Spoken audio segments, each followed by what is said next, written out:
시젠이 지금 10%가 올랐어요. 그럼 지금 30만 6천 원까지 올라갔는데. 그렇습니다. 야, 이게 그럼 시총이 지금 8조가 넘어갔다는 얘기거든요. 참 뭐 이게 더 뭐 어떻게 예측을 더 하죠? 뭐 이걸 가늠할 수가 없죠. 아니 이걸 사실은. 시총 8조라는 게 그렇죠. 이게 그럼 지금 KT보다 시총이 훨씬 높다는 얘기인데, 그죠? 이게 지금 이해가 되는 장면은 저는 아닌 것 같아요. 사실 이 코로나19가 예. 이 프레임이 가져온 종목의 사실 최대 수혜주 뭐 또는 코로나19로 인해서 사실 탄생한 종목이 아닌가. 예. 아 이게 그럼에도 뭐 불구하고 아무리 지금 참. 어닝 서프라이즈를 감안한다 할지라도, 네. 그죠? 시즌이 시총 8조를 넘어간다. 이게 이해가 좀 안 되는 거죠, 일단은. 그리고 뭐 오늘 진단키트주들 뭐 대다수 오르고 있습니다. 랩지노믹스, 그렇죠. 수젠텍, 그리고 EDGC, EDGC? 뭐, 예, 그렇죠. 모두 지금 올라가고 있는데 제일 강한 게 시총이 제일 센 시젠이 제일 강한 거죠. 이게 더 이해가 안 되는 거죠, 사실은. 그 부분이 뭐 어찌됐든 시장 논리에 의해서 지배되는 거죠. 그만큼 수급이 많이 몰렸다는 얘기고 그만큼 시장에 관심이 높다는 얘기입니다. 그죠? 사실 시즌이 49,000원, 올 초에 한 49,000원에 이제 시작이 됐을 때 예.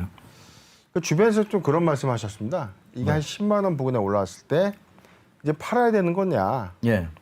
저는 이제 그랬죠. 이 막대한 수익을 가져왔으니까 좀 정리하는 게 좋지 않겠느냐. 예. 이제 그분이 지금 저를 무척 원망을 합니다. 아, 그렇죠. 그렇죠. 그래서 근데 이게 주식은 사실은 어떠한 훈수도 둘 수가 없어요. 이게 잘 되면 본인이 선택을 잘한 거예요. 그렇죠. 근데 못 되잖아요. 결과가 좋든 나쁘든 상대편의 말이 틀렸잖아요. 그럼 그렇죠. 그 사람 탓이 되는 거예요. 그래서 동의합니다. 주식은 함부로 훈수 두는 것도 아니고 가르쳐 주는 것도 아니라는 생각을 늘 하고 지냅니다. 네. 예. 첫 번째 종목 가도록 하겠습니다. 자, 첫 번째 종목은 E&D입니다. 그렇죠. 예, 어제 이제 얘기 드렸고. 그렇죠. 어제 소개해드렸던 종목이었죠. 예, 예. 조금은 생소한 종목입니다. E&D는 코넥스 시장에 먼저 상장돼 있던 종목인데 올 7월 31일에 코스닥 시장으로 이전 상장이 됐던 종목입니다.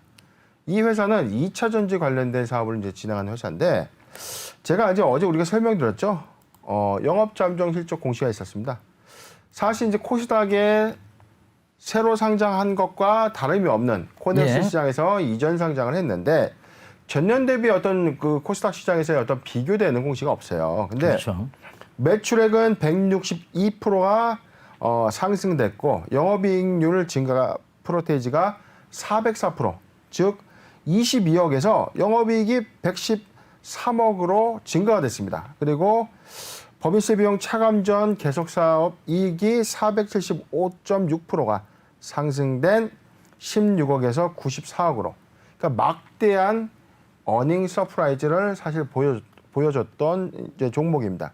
근데 E&D가 왜 관심을 못 받느냐? 7월 31일 날 이전 상장이 되면서 분반기 보고서에 어떤 비교 시기가 없어요. 이 점이 조금 안타까운데 그래도 E&D가 3분기 또는 이제 4분기에 전기차 관련된 어떤 내용의 호실적 등이 계속 예고되기 때문에 한번 관심을 갖는 게 좋지 않나라고 저희가 한번 설명드렸고 예, 예. 앵커님 관점에서는 E&D가 그래도 아직은 코스닥에 이전되는 신규 상장 종목과 다름이 없으니 어떤 그 진통의 과정을 좀 겪어야 됩니다. 그렇죠. 예. 그렇게 이제 분석을 해드렸는데 어찌됐든 오늘까지는 좀 좋은 흐름 좀 나타내주고 있습니다. 예, 8%는 오르고 있어요. 지금 네네. 8%는 오르고 있는데 이건 뭐 전기차 약진, 전기차 배터리 관련주의 약진 그렇죠. 이렇게 봐야 될 것 같습니다. 네. 최근에 뭐 대형주조차도 크게 움직이는 장면들이거든요. 맞습니다. 삼성, SDI, LG화학, SK이노베이션, 포스코 케미칼 이런 종목들이 굉장히 강하게 움직이고 또 에코프로비엠이 52주 신고가를 그렇습니다. 가고 있고요. 네. 자, 그런 결과적 그 내용들은 결과적으로 뭐냐? 전기차의 기대감이 시장이 굉장히 팽배해져 있어서 수급이 쏠림 현상이 나타났다. 그렇게 그렇습니다. 정리를 좀 해드릴 수 있거든요.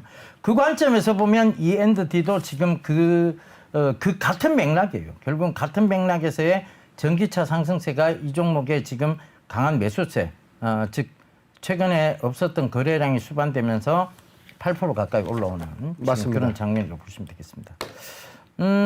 저는요 개인적으로는 전기차 관련주들이 아직은 추가적인 상승 여력은 남아 있다고 봅니다. 네. 그런데 분명한 것은 옥석 가리기는 있어야 될 것이다. 그렇죠. 그 관점에서 옥석 가리기 전에는 한 번에 큰 조정이 있을 것이다. 이렇게 봐야 될 것 같아요. 예, 그 관점으로 보시면 되겠습니다. 자, 다음은요. 예, 천보입니다. 천보. 그렇죠. 예. 사실 동사에 들려오는 즉 시장에서의 루머는 악재가 많았어요. 네. 근데 이제 정확하게 우리 또 변영인 대표님께서 공시 분석을 잘 해주셨고 그 위에 지금 굉장히 강한 상승세가 나오고 있습니다. 맞습니다. 이게 이제 7월 30날이었죠. 종속회사인 중원신 소재 대규모 투자 소식을 전하면서 첨보가 좀 흐름이 최근까지 좀 좋은 흐름으로 좀 이어지고 있는데요. 잠깐 공시를 좀 보겠습니다. 이 회사가 7월 30일자 종속회사의 어떤 그 투자 관련된 결정사항이 있었습니다. 종속회사인 중원신 소재는 충북 청주에 소재되어 있는 전기차 배터리용 전해액 첨가제를 만드는 이제 법인입니다. 근데 이제 첨보가 발표한 투자 계획은요. 1차 투자가 310억, 그리고 2차 투자가 1,200억 원에 이르는 이 대규모 투자를 이제 강행했다. 공사 예정 기간은 1차 투자가 영평 공장에 이제 내년 4월 30날 준공 예정이고요. 2차 투자는 2023년 12월 31일까지다. 이제 공사 기간은 뭐 2023년이면 약 3년 정도 더 남았는데, 자, 1차는 내년 이제 뭐 1분기를 좀 넘어서는 시점에 준공이 된다라고 봤을 때, 이 첨보가 중원신 소재를 통한 막대한 이 대규모 투자는 곧 실적과 이어지는 플랜, 즉 2023년도 이후인 2024년부터는 좀 본격화된 어떤 수주 내용이 좀 나올 것이다. 그리고 1차 투자에 따른 투자 수익은 내년 하반기 정도에 기대가 되는 부분이 있어서 중장기 관점에서는 첨보를 좀 우리가 한번 눈여겨보았다가 실적 요소에 좀 맞춰서 조정이 좀 깊게 들어오는 구간에는 조금씩 한번 매수해보는 전략으로 갔으면 좋겠다. 이렇게 한번 해석을 해드렸죠. 예. 결과적으로 첨보가 이제 이것도 역시 마찬가지예요. 전기차 관련 주로 이제 분류가 되면서 그렇죠. 지금 악재에 대한 부분들은 전혀 인식하지 않고 오히려 호재 쪽으로만 초점을 딱 맞추고 지금 올라오는 것 같습니다. 그렇습니다. 그래서 그 부분 좀 참고해 주셨으면 좋겠고 일반적으로 이제 지금 강한 섹터들이 있어요 시장에서. 이 강한 섹터들을 살펴보면 전기차, 2차 전지 소재죠. 그다음에 지금 제약바이오 네.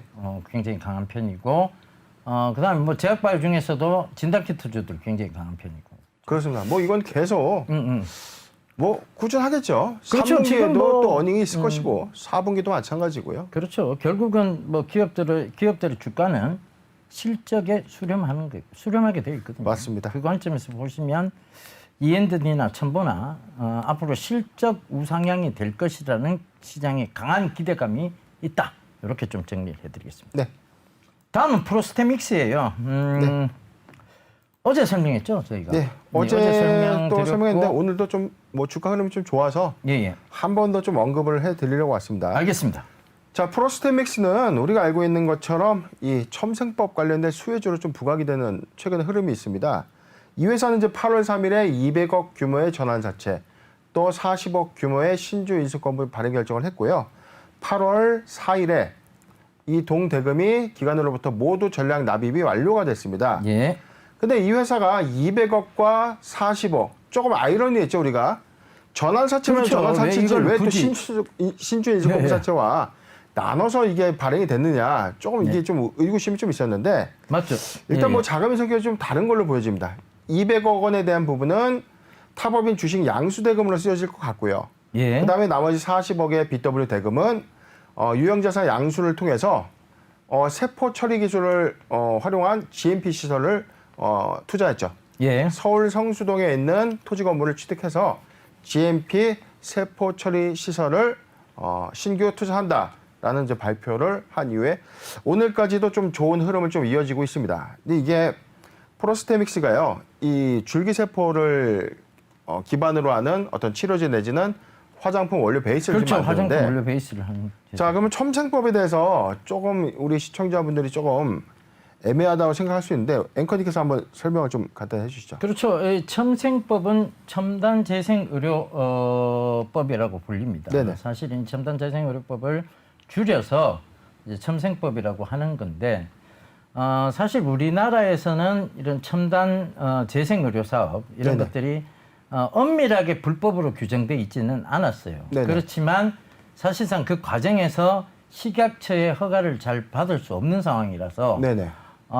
결국 식약처의 허가를 못 받는다는 것은 불법으로 규정하고 있는 거나 진배 없다. 이렇게 돼서 사실은 뭐 줄기세포라든가 이런 부분들이 대다수 일본에서 이제 자가배양 줄기세포 치료제를 일본에서 맞고 오시는 분들이 많았어요. 네, 그렇습니다. 그러니까 차바이오텍도 그렇고 지금은 상장 폐지가 되었습니다만 RNL 바이오도 그렇고 네. 일본 현지 법인들이 있어요. 그렇죠. 그 현지의 법인들이 지금 줄기세포 치료를 계속 하고 있고.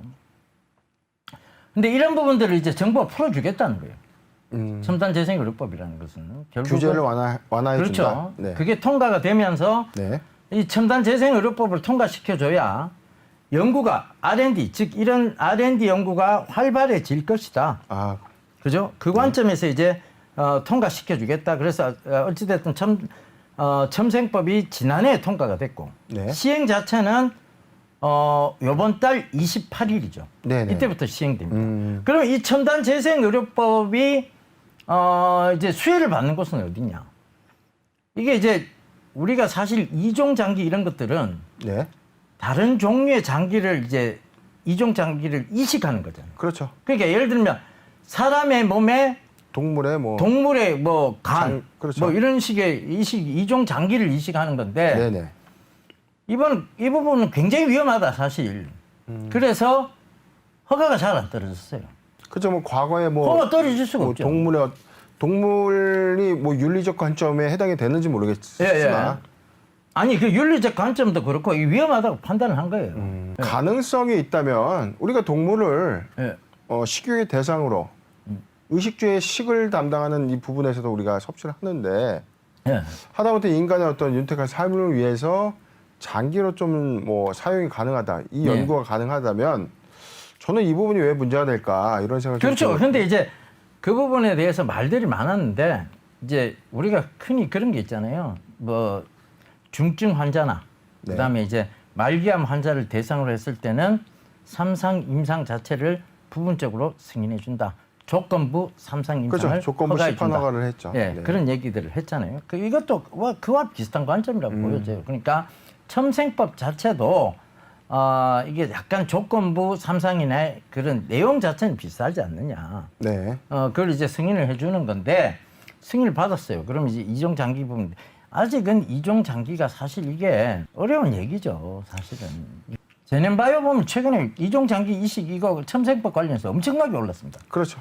제넨바이오 차트 잠깐 볼까요? 저 깜짝 놀랐어요. 제넨바이오가 제가 이걸 한번 루마 진실의 시장 초창기 때 제가 얘기를 한번 그렇죠. 드렸잖아요. 저희가 이 한 2,000원대 초반에 네. 한번 언급해드렸죠. 야, 근데 이게 지금 이만큼 올랐어요. 3,000원 넘었었습니다. 그렇습니다. 이게 이제 제넨바이오의 이종 장기 이식 기술 이게 이제 효용 가치성이 높다라고 이제 판단을 한 건데 뭐 이게 당장 지금 상용화 됩니까? 안 되죠, 그죠? 조금은 먼 이야기일 그렇죠. 것이다. 근데 주식시장은 늘 먼저 움직입니다. 그렇습니다. 그래서 그 관점에서 움직인 것 같고 네. 저는 이거보다는 오히려 장기적으로 많이 갈 섹터를 뭘 뽑느냐면 첨단 재생의료법 중에 핵심이죠. 바로 줄기세포입니다. 줄기세포 치료제. 네, 줄기세포 치료제. 그렇죠. 줄기세포에 대한 모든 치료 약들 그렇죠. 이런 것들이 이제 이 첨생법에 가장 큰 수혜를 받지 않겠느냐. 저도 동의합니다. 예. 그래서 저는 장기적으로 봤을 땐 첨생법에서는 줄기세포가 장기적으로 수혜를 받을 것 같아요. 그렇죠. 예. 왜냐하면 이종 장기는 아직은 조금 먼 미래 얘기예요. 근데 이 줄기세포 치료제는 쉽게 말해서 줄기세포를 통해서 피부를 재생하고 그다음에 끊어진 부분을 이어주고 이런 것들을 전부 재생하겠다는 얘기잖아요. 그죠? 그렇습니다. 네. 그럼 뭐 제일 먼저 고쳐지는 게 사실 당뇨병입니다. 그렇습니다. 실제 예. 뭐 안트로젠 같은 이런 회사들은요. 예. 당뇨병성으로 발생되는 이 족부궤양, 예, 예. 이 발이 좀 소위 이제 썩어 들어가는 그렇죠. 그런 증상에 대해서 궤양 얘기하는 거죠. 이 자가 지방의 줄기세포에 있는 단백질 부분을 추출해서 이 치료제를 만드는 것들이 예, 예. 미국에서는 지금 임상 이상에 이제 진행 중인 회사거든요. 예, 예. 이런 종목들도 최근에 첨생법에 부각이 되면서 좀 상승하는 흐름을 좀 나타내주고 있고, 그래서 저는 이 첨생법에 관련된 어떤 직접적인 수혜 종목은 줄기세포 치료제 또는 줄기세포 배양액을 통한 뭐 치료 또는 원료 이런 것들이 좀 가능성이 좀 높지 않겠는가, 그렇게 저는 해석이 됩니다. 예, 그래서 제가 이제 뭐 사실 아침 방송에서도 두 종목을 얘기를 드렸어요. 강스텐바이오, 네, 그다음에 차바이오텍 요 두 종목을 얘기 드렸는데 어제 얘기 드렸거든요. 네. 어제 얘기 드렸는데 이번 주 월요일 날 얘기 드린 것 같아요. 네, 화수가 조금 강세가 나왔습니다. 네, 그리고 오늘도 약간 강보합 수준, 뭐 강보합 수준 아니고 조금 더 높은 1.2% 3%, 네, 1.2% 1.8% 각각 이렇게 오르고 있으니까요. 첨생법이 이번 달에는 하나의 이슈가 될 수 있습니다. 분명히. 네. 그 관점에서 조금 더 지켜보시면 급등세는 한번 나오지 않겠느냐, 그렇게 보입니다. 네, 카카오를 가져오셨어요. 그렇죠. 카카오 제가 이거 35만 원간 못 뽑겠다고 말씀드리고 난 이후에 35만 원 진짜 직행했습니다. 네. 직행하고 다시 밀려 내려왔을 때 제가 31만 원대에서는 다시 매수하셔도 좋을 것 같다 말씀을 드렸고, 네. 지금 다시 36만 5천 원. 어제까지는 37만 원 위에 있었어요. 근데 저는 재매수의 관점은 왜 말씀을 드렸냐면, 사실 이 하반기 RPO의 대어라고 불리시죠. 그렇죠. 예, 그 카카오 얘기를 게임즈와 그다음에 카카오 페이지에 네, 상장 부분이 있고, 네, 내년도에 또 더 큰 IPO 대회가 하나 있습니다. 내년 상장을 준비하고 있는 게 카카오뱅크거든요. 아 그렇습니까? 예, 그러면 이제 이거는 게임 자체가 달라지는 거죠. 카카오가 하나의 거대 대형 그룹이 되는 거죠. 그룹사가 되는 사실. 거죠. 그룹사가 되는 거죠. IT 그룹사. 그러니까요. 그러면서 이제 카카오 자체가 이제 지주사 성격으로 넘어가는 거고. 그렇습니다. 자, 이런 하나의 카카오 제국을 만들고 있다, 이렇게 지금 보여지는데 뭐 좀 특이한 사항이 있었습니까? 예, 뭐 특이한 것보다는 우리가 알고 있듯이 자 어닝 서프라이즈입니다. 예. 그렇죠. 그렇죠. 어닝 회사는 영업 실적 잠정 공시를 오늘 냈는데요. 잠깐 좀 공시를 볼게요. 예. 자, 뭐 우리가 카카오 1분기 또는 이제 반기까지 왔는데요. 예. 뭐 언론에서 너무 집중적으로 떠들어서 뭐 귀에 뭐 못이 박혔죠. 예. 자, 어닝 서프라이즈가 있었습니다. 자, 매출액은요. 전 동기 대비 18.5% 상승했고 영업이익은 51.5%가 증가. 한 직전 연도에 8천억인데 올해 예. 1조 2천억을 찍었죠. 영업이익이. 그다음에 법인세 비용 차감 전 계속 사업이익은 1조 3,300억. 당기 수익은 8,900억으로 예상이 되면서 예. 말 그대로 호실적이다. 야, 근데 사실 이게 영업이익이 1조 2천억인데 그렇죠. 당기순이익이 7천억이 넘는다. 이거는 마진율이 어마어마한 거잖아요. 제가 항상 말씀드렸던 부분이 제가 어제 그저께 시간에 한번 말씀드렸죠. 자, 우리가 매출액 대비 영업이익률, 그다음에 당기순이익률을 우리가 놓게 보면 뭐냐면, 예. 자, 앵커님, 우리가 매출을 1조를 합니다. 예, 예. 원가가 9,500억이에요. 예. 영업이익 500억 남고 이것저것 금융비용 다 뜨니까 한 200억 정도 남습니다. 예. 과거에 DS라는 종목이 그랬죠. 예, 예. 매출액은 1조를 돌파를 했는데 실질적인 당기순이익은 80억이 채 안 됐습니다. 그렇죠. 그러니까 뭐냐면, 이제 이게 유통 회사들이 보통 이런 구조들을 많이 가지고 그렇죠. IT가 갖고 있는 매출은 장점이죠. 자, 한 번 구축해 놓은 어떤 이 서비스 프로그램은 서비스에 대한 어떤 운영 부분이죠. 서비스에 대한 어떤 운영 부분만 유지 관리가 들어가는 거기 때문에 사실 발생되는 매출에 대한 매출액 대비 매출 원가는 낮을 수밖에 없습니다. 그래서 매출액이 크면 클수록 오히려 원가율은 고정되어 있고 이익률은 더 증가하는 그런 흐름을 좀 보여주는 겁니다. 그렇죠. 그리고 이게 또 IT 즉 플랫폼 회사의 특징인 것 같아요. 그렇습니다. 영업이익률과 당기순이익률이 굉장히 높다는 거. 맞습니다. 그게 이게 어찌되었건 플랫폼 구조의 사업상 굉장히 큰 장점이 아니냐. 그러니까 이 얘기의 끝은 뭐냐 하면 적은 인력으로 굉장히 많은 이익을 창출하는 회사다. 맞습니다. 이렇게 봐야 돼요. 그렇죠. 그러니까 사실 카카오의 인력 자체 구성도 굉장히 단촐합니다. 그 이유는 이게 인터넷 회사니까요. 그렇죠. 그죠? 그러니까 뭐 보면 네이버 여기 분당의 네이버 본사에도 가보시면 네. 복장 보셨죠? 원래 뭐 굉장히 짧은 방. 예, 원래 IT 회사들이 갖고 있는 이 좀 선망이라면 선망이죠. 직장인들의 로망. 그렇죠. 출퇴근 시간도 좀 자유롭고. 그렇죠. 뭐 반바지도 있고, 예, 반바지도 슬리퍼도 있고, 신고 뭐 다니고. 지금 굉장히 자유로움 속에서도 어떤 질서를 찾아가는 그 모습들이. 그렇습니다. 야, 그런 거 보면서 저는 이제 이게 IT 기업의 성장성은 그 자유분방함 속에서 꽃이 핀다는 생각이 들더라고요. 맞습니다. 어찌됐든 뭐 지금 사상 최대 실적을 보이고 있고. 그렇죠. 여기서 더 간다고 봐야 되겠죠.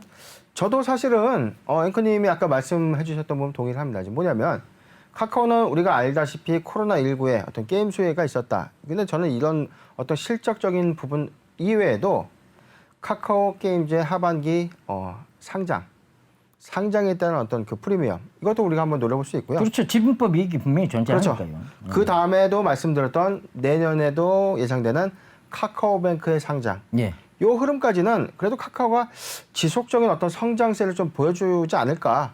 그렇죠. 그런 뭐 조정의 관점에서는 단기적 조정이나 뭐 이런 기간 조정, 가격 조정은 일부 나올 수는 있으나 그렇죠. 지속적인 상승세에 대한 부분은 난 꺾이지 않는다고 봐요. 왜냐하면 자 카카오가 지금 이게 이제 최대예요. 다음 분기부터는 또 안 좋다고 이래 보면 네. 지금 여기서 주가가 다시 빠져야죠. 그렇죠. 근데 다음 분기도 더 좋아 보인다는 거죠. 왜 어떤 부분이 더 좋아 보이느냐? 카카오 뭐 게임즈가 상장이 되면 지분법이 이쪽으로 바로 또 넘어오잖아요. 그죠? 그렇죠. 재무 구조가 달라지죠. 그렇죠. 재무구조가 완전히 달라지는 그렇죠. 그림이고. 그다음에 또 하나가 있어요. 어찌됐든 지금 언택트 시대에서 이 플랫폼 사업은 굉장히 수익성이 높은 사업으로 지금 계속 가고 있는. 이 코로나가 끝난다고 해서 그럼 지금부터 플랫폼 안 해? 이게 아니라는 얘기죠.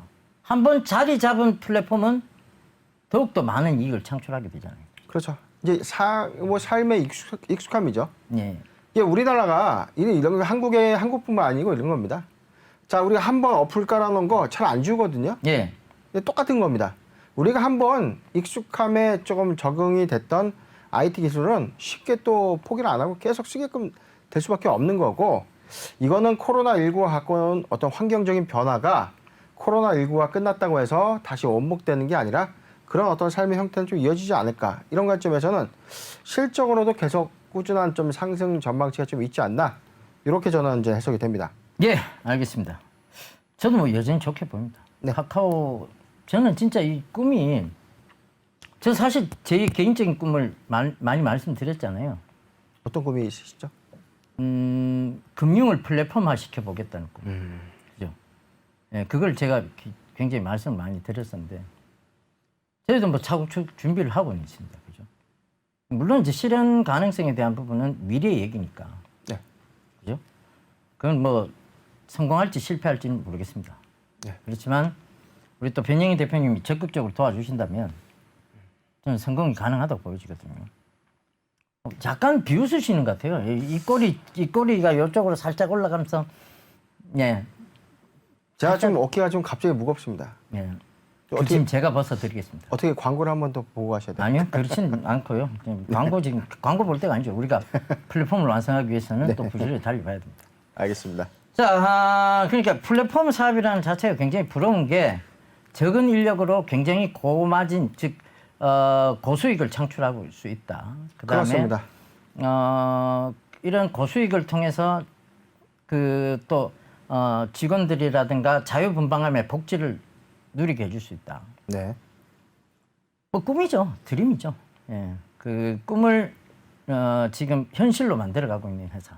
네. 그게 카카오라고 보여집니다.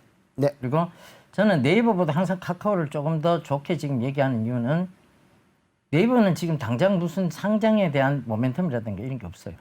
근데 카카오는 당장 카카오 게임즈, 카카오 페이지, 그리고 내년에 카카오뱅크의 상장에 대한 기대감이 있다는 거죠.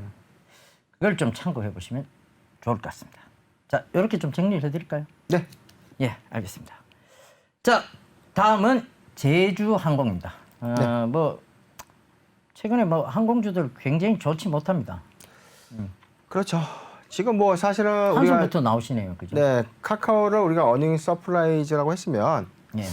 제주항공은 어닝 쇼크 어제 이제 나온 공시인데요. 잠깐 좀 공시를 먼저 보겠습니다. 자, 우리가 항공업 코로나19의 피해주죠. 예. 대표적인 직접 피해주고. 예. 자, 제주항공 먼저 이제 재무제표 공정공시 한점 먼저 볼게요. 매출액은요, 지난 동기 대비 마이너스 62.4%가 감소했습니다. 그리고 영업이익은 적자 전환됐고, 법인세 비용 차감전 계속 사업 손실도 적자 전환되면서 큰 폭의 적자 폭을 냈습니다. 적자 폭은요, 1,943억이네요. 예. 예. 뭐 작년에 약 167억 정도 예. 이익을 냈었는데 1,943억의 적자를 실현했고요. 당기순이익 역시 마찬가지입니다. 1,845억 원의 순손실을 기록하면서 말 그대로 이제 어닝 쇼크를 가져왔던 종목입니다. 자, 제주항공은 제가 오늘 사실 말씀드리려고 하는 이유는요. 자, 이렇듯 항공 업황은 좀처럼 나아질 기미가 없습니다. 그리고 제주항공이 사실 그러니까 이번 달 초죠. 예. 초에 이스타항공과의 어떤 이 계약 해지의 빌미를 좀 잡기 위해서 계속 뭐 언론전을 좀 뭐 펼쳤고 신경전도 이제 걸치면서 결국 이스타항공의 어떤 요구사항을 빌미로 자연스럽게 계약 해지를 이제 통보했습니다. 예. 그러면 이 관점은 우리가 제주항공에서는 어떻게 이제 보는 게 맞을까요? 이스타항공의 어떤 인수 철회 예. 이 부분이 제주항공에 미치는 시너지 이 부분 우리가 어떻게 봐야 될까요? 그 사실은 이게 이스타 항공을 인수 안 했다는 것 자체는 제주항공의 호재가 맞아요. 그렇죠. 맞는데 왜 제주항공 그걸 모르질 않습니까?라고 물어보면 네, 답은 하나예요. 제주항공조차도 안 좋은 거예요. 그렇습니다. 네, 그렇기 때문에 못 올라오는 거지. 사실 제주항공의 주주 입장으로 봤을 때 이스타항공 인수 철회 이건 쌍수 들고 환영해야 될 일이죠. 지금 상황에서는. 그렇죠. 그렇죠. 그래서 그런 관점에서 봐야 되는데 그러면 왜 안 오릅니까? 답은 하나예요. 항공주 전체가 안 좋습니다. 그렇습니다. 그리고 뭐 제주항공 최근에도 국려지책으로 미리 선불권을 팔았거든요. 그렇죠. 항공사 계시면 잘 아시겠지만 선불권이 얼마나 리스키한지 아실 겁니다. 그죠? 항공사에 또 한때 부사장을 근무하셨으니까. 그래가지고 이 선불권을 판다는 건 그만큼 재정 확보가 지금 시급했다. 이렇게 볼 수밖에 없었던 상황입니다. 네, 그렇습니다. 지금도 아마 제주항공이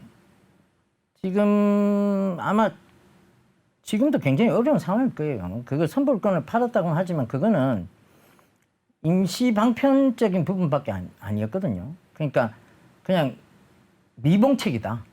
그렇죠. 지금 뭐 LCC 자체도 이게 이거예요. 해외에 가지 못한 이 항공이 예. 국내선으로 이제 순항이 됐는데 결과적으로는 국내선마저도 이게 자기들끼리 이제 이 저가 그렇죠. 경쟁이 들어간 출혈이죠, 거죠. 출혈.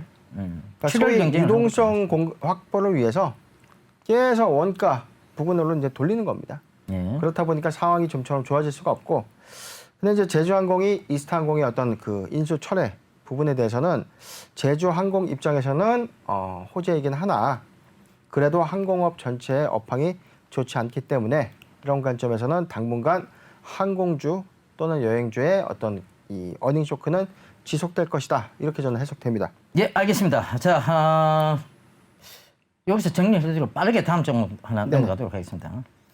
오늘 좀 큰 종목들만 뽑아오셨어요.